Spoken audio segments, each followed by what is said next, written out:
Welcome to today's Farm Life. I'm Doug Cunningham. We're at the West Havens Plaza with the Farmers Trading Company in Mitchell. Farmers Trading Company just recently joined today's Farm Life team, and they're going to be doing all of the markets for us here at today's Farm Life. So I want to thank Vince Boddicker and Andrew Streff for doing that. So I thought it would be interesting to sit down and visit with a marketer, see what the mind is like of a marketer. I sat down and talked with Vince Boddicker at the Farmers Trading Company, and he says it all started many years ago when a gentleman named Gene Hamaker offered him a job.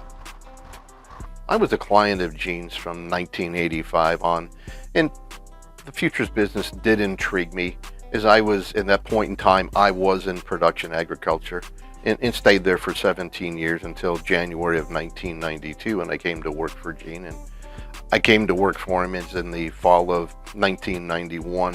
It had been a good year, and got to the point where the family did not really want to be involved in it. And I was putting lots of extra hours in and thought, well, maybe if I don't do something different, maybe I won't be here. So sat down with Gene and asked him, so Gene, when are you going to open another office for me to run for you? He says, come into the office, we'll talk.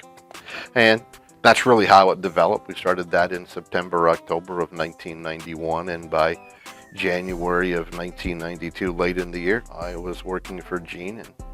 And part of the idea before that point that made me think about it is I did contemplate, should I go back to school? What should I do?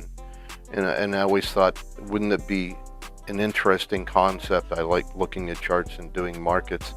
If you could sit there and try to assist farmers in doing what they're doing, get a better price for their market products they're doing, educate them so maybe they want to do more things themselves, but sit there and be an asset to the farming community, because I knew from whenever I started in the farming business that I loved that business and probably wanted to be in some aspect of it the rest of my life, and this just became a new chapter of that. I did ask Vince, marketing, right? Or is it easier now with all the modern day technology and the younger producers learning some of that technology? Is it all easier, or does marketing stay marketing no matter what? I think from the aspect of whether it's younger people or older people, it is. Again, when I began in this business in 1992, there was very few bankers that were educated of how the futures market worked, and they didn't use them. There was very few producers that were, and we worked for a number of years trying to do that education, whether it be to the financial community or whether it be to the production side. And I think they've all came around, and most of the banks in today's world realize it's necessary, so they're not bucking the people when they come in, and even many times encouraging them, hey, you need to put some price protection on if we're going to borrow you this money, and do those types of things. So I think it's all really came together over the years to be a great partnership between everybody of, let's see what we can work together to make it better for the producer. We're talking to farmers every day. I still own and manage part of 1,000 acres and manage the rest of those. So I think it's like, rodeo is for some people, and other passions they have. The world of production agriculture is fascinating, especially with the changes that we're making in technology today. I don't get to look at all those fruits, but just imagining what they're doing and trying to come back to the core of saying this is a vital business to the world, into the United States, and to our communities. And if we can do something to help these people be more profitable, it's going to make our local economies better. And when you talk to a financial kind of guy, you have to ask him, what is the one piece of advice that you would pass along to anyone, a friend or a client or a buddy or someone?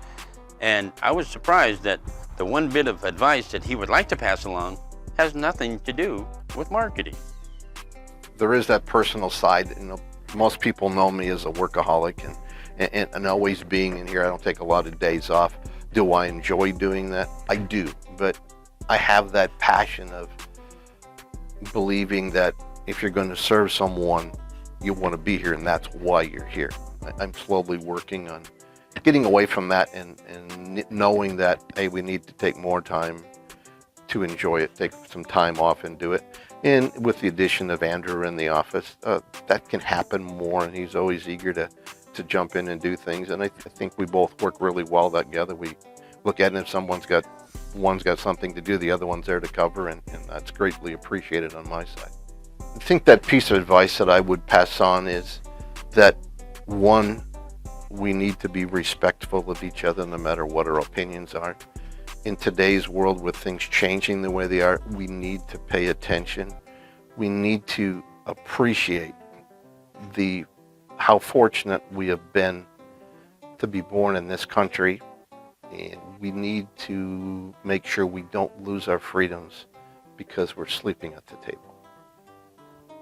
Vince Boddicker with the Farmers Trading Company, and I want to thank the Farmers Trading Company for jumping on board and helping us out with the markets. Vince Boddicker and Andrew Streff, you'll be hearing a lot more from those guys up on the webpage under the Market Recap tab at todaysfarmlife.com. Remember, feel good about what you do today, because what you do today is very, very important. Until next time, for Today's Farm Life, I'm Doug Cunningham.